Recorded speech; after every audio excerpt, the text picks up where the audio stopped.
Date 2. I spent months restoring my late father's vintage motorcycle. One morning, I found it knocked over, scratched deep into the frame. My neighbor's son smiled and said, "It's just a bike."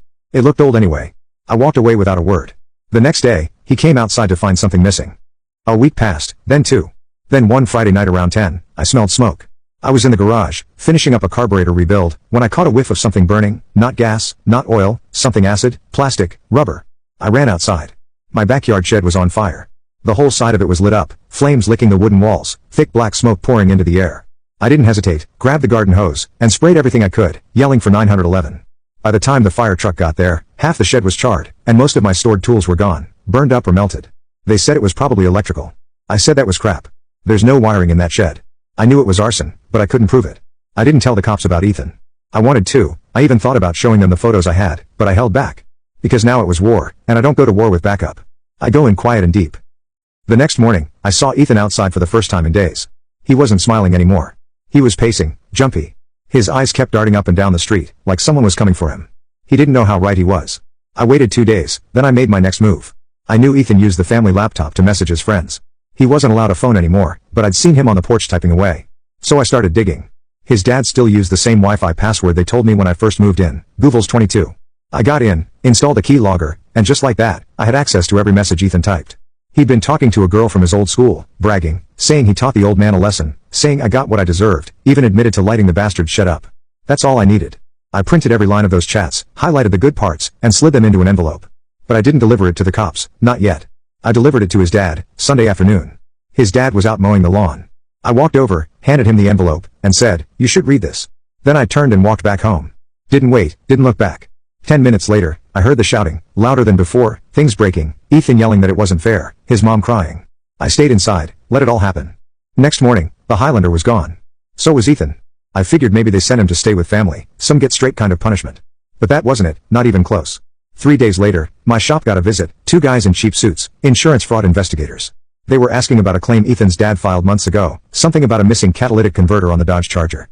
Turned out the serial number from that part showed up in a police auction lot, attached to a car I'd worked on for a friend a while back. I didn't steal the part. I didn't even know it was stolen. I bought it secondhand, but now my name was on a report, which meant trouble. It wasn't a coincidence. Ethan had dropped my name to save himself. He told his dad where I sold those Charger wheels. That little bastard had flipped the script, and now I was in the crosshairs. I lawyered up, paid way more than I had, just to make sure everything was above board.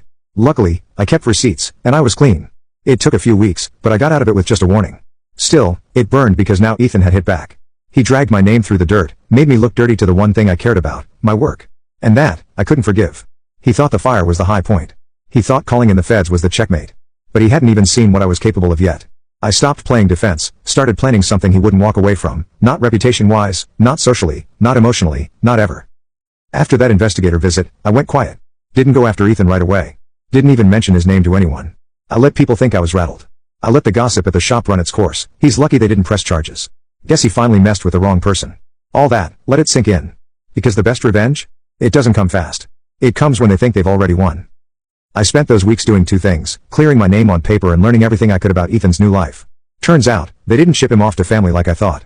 They sent him to Pathway Recovery Academy, about 90 minutes outside Knoxville.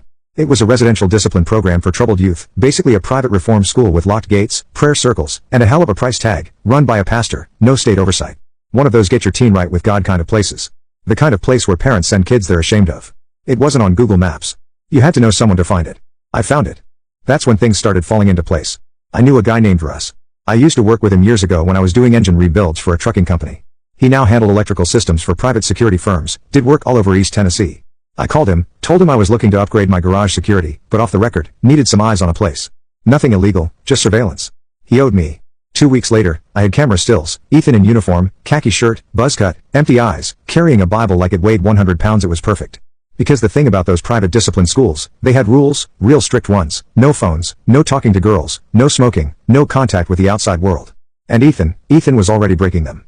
Russ's cousin worked groundskeeping there. I paid him $300 cash for a phone dump.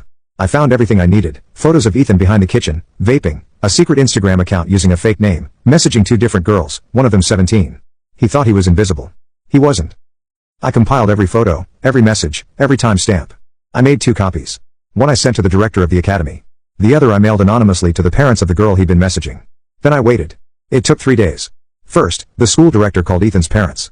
Then the girl's father posted screenshots on Facebook, tagging the academy and writing, "This is who you're sheltering." It blew up. Parents started pulling their kids from the program. The school got hit with a private investigation. Donors started backing out. Ethan got expelled.